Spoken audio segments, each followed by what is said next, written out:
ಎಲ್ಲಿ ಬ್ರೋ? ಗಾಯತ್ರಿ ಅಯ್ಯೋ ಅದಕ್ಕೆ ನಿಂತ್ಕೊಳ್ಳಿ. ವಿಕ್ರಾಂತ್ ಅವ್ರೆ ಕರೆಂಟ್ ವೈರ್ ಹಿಡ್ಕೊಂಡಿದೆ ಮಗು. ಅಯ್ಯೋ ಅದಕ್ಕೆ ಪವರ್ ವೈರಲ್ ಮಾತ್ರ ಅಲ್ಲ, ಅದಕ್ಕೆ ಗಾಯತ್ರಿ ಬುಟ್ಟಿ ಬಾಡಿಲೂ ಇದೆ. ಅಯ್ಯೋ ಕನ್ನ ಬಿಟ್ಬಿಡೋದನ್ನ ಕೆಳಗೆ ಹಾಕು.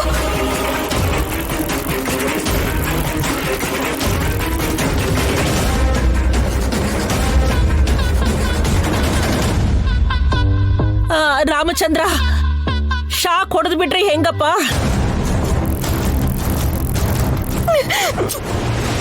ನಾವೇನ್ ಭಯ ಪಡೋದ್ ಬೇಡ ಅಜ್ಜಿ, ಹೆದರ್ಕೊಳ್ಬೇಕಾಗಿರೋರು ಮಾತ್ರ ಹೆದರ್ಕೊಳ್ಳಿ.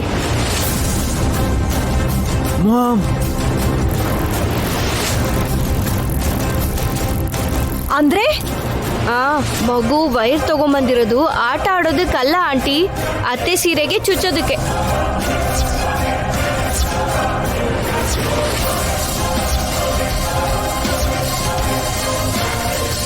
ಏಯ್, ನನ್ ಸೀರೆ ಏನು ಗಾಳಿಪಟ ಅಂತ ಅನ್ಕೊಂಡಿದ್ದೀರಾ? ಅಯ್ಯೋ, ಯುಗಾದಿ ಹಬ್ಬ ಕೂಡ ಮೊನ್ನೆ ತಾನೇ ಮುಗ್ದೋಯ್ತಲ್ಲ. ಪ್ರಾಣ ತೆಗಿಬೇಕಂತ ತಂದಿದ್ದಾಳೇನೋ. ಗಾಯತ್ರಿ ಬಿಟ್ಬಿಡು. ಅಯ್ಯೋ ಅದಕ್ಕೆ ನೋಡಿದ್ರೆ ಹಾಗೆ ಅನ್ನಿಸ್ತಾ ಇದೆ.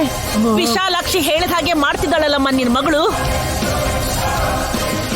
ಕಂದ ಬಿಟ್ಬಿಡೋದನ್ನ. ಅಯ್ಯೋ ಹೇಗ್ ನೋಡ್ತಾ ಇದ್ದಾಳೆ ನೋಡಿ. ಅವಳು ನೋಡ್ತಾ ಇರೋದು ನಮ್ಮನ್ನೆಲ್ಲ, ನಮ್ಮಮ್ಮನ ಸಾವನ್ನ.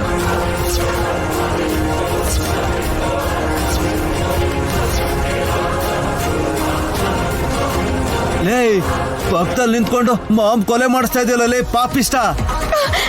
ಅದಕ್ಕೆ ಕಂದ ನನ್ ಗಂಡನ್ನೇ ಪಾಪಿಷ್ಟ ಅಂತಾನಲ್ಲ ಅಕ್ಕ ನಿನ್ ಗಂಡ.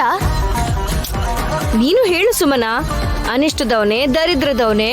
ಅದಕ್ಕೆ ಚಿಚಿ, ನನ್ ಗಂಡನ್ ಯಾಕೆ ಹಾಗೆ ಹೇಳ್ತೀನಿ? ಹಾಗೆ ಹೇಳಕ್ ಹೇಳಿದ್ದು ನನ್ ಗಂಡಂಗೆ. ಅಯ್ಯೋ ಅಕ್ಕ, ಗಾಯತ್ರಿ ವೈರ್ ಹಿಡ್ಕೊಂಡಿದ್ದಾಳೆ, ಏನಾಗುತ್ತೋ ಅಂತ ಟೆನ್ಷನ್ ಮಾಡ್ಕೊತಿದ್ರೆ ಮಧ್ಯದಲ್ಲಿ ನಿನ್ ತಮಾಷೆ ಏನು? ಹೋಗೋರು ಹೇಗೋ ಹೋಗ್ತಾರೆ ನಾಯ್ನಿ, ನಾವ್ ಚಿಲ್ ಮಾಡ್ಬೇಕಷ್ಟೇ. ಆಂಟಿ ಬಾಯ್ ಬಾಯ್. ನಾನ್ ಹೋದೆ ಅಂದ್ರೆ ಹೇಗ್ ನೋಡ್ತೀರಾ ನನ್ನ? ಸತ್ತು ನನ್ನ ಹೋಟೆಲ್ ಹುಡ್ತೀಯ ಅಂತ ಹೇಳಿದಾರಲ್ಲ ಅತ್ಗೆ. ನಿಮ್ ಮಾತೆಲ್ಲ ಆಮೇಲೆ, ಮೊದ್ಲು ಅವಳ ಕೈಲಿರೋಂತ ವೈರ್ ಕಿತ್ಕೊಳ್ರಿ.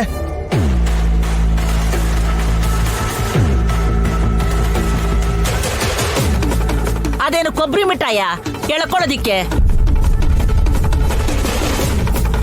ಮೈ ತುಂಬಾ ಕರೆಂಟ್ ಹರಡಿದೆ ಅಂತ ನಿನ್ ತಮ್ಮನೇ ಹೇಳಿದ್ಮೇಲೆ ಮುಟ್ಟಿದ್ರೆ ಸುಟ್ಟು ಬೂದಿ ಆಗ್ತಾರೆ.